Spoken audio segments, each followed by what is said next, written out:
Hi, I'm Matt Hooper from Life Worship, and I want to tell you the story behind the song, Dance Again. There's an incredible lady in our church called Amanda Varty. She's been in our church for years. She was wrestling with a very debilitating illness called ME, and I'd just like to let her tell her story. When people meet me for the first time, they're slightly startled because the first thing they notice are the scars on my face. But what they don't see initially is all the healing that is laying behind those scars.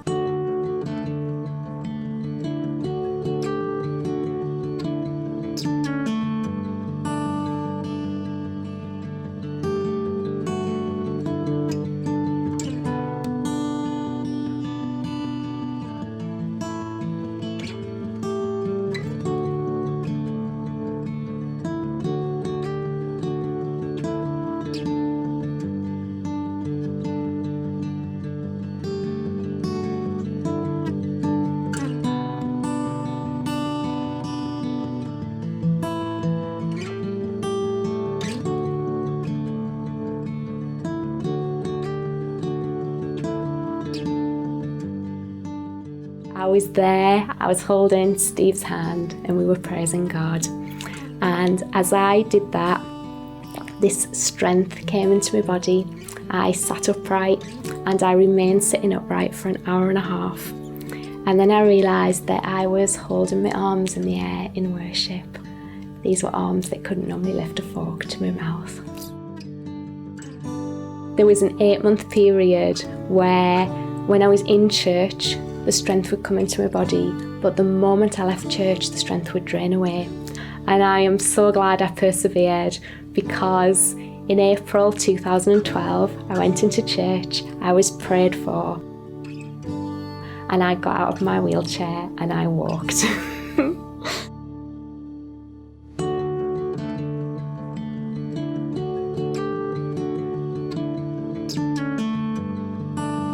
Well, literally, when we used to pray every day, we would picture that we would dance together. Dancing meant so much because it was everything that being bedbound wasn't. It was full of life and energy and joy.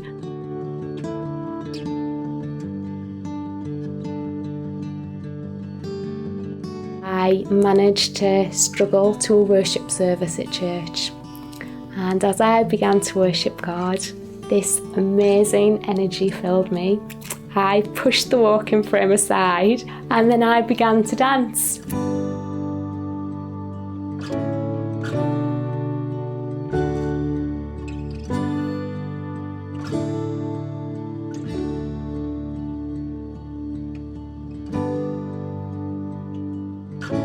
When everything looks so hopeless, when it looks like this is going to be the rest of your life and what is happening right now feels unbearable, just believe in a God who can turn any circumstance around. Now hope is a much easier thing because I've seen God come through. And so now when I believe for the scabs on my face to heal, then that is easier than it was in the early days, because I know how faithful God is and I know that truly, truly nothing is impossible for Him.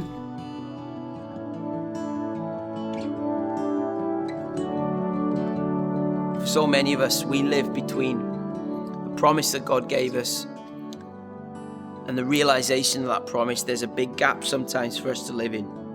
But what we do in that gap, our reasonable response ought to be praise. He never changes. He's always faithful. And we have to approach sovereign God with that mindset. When your heart is breaking, praise Him.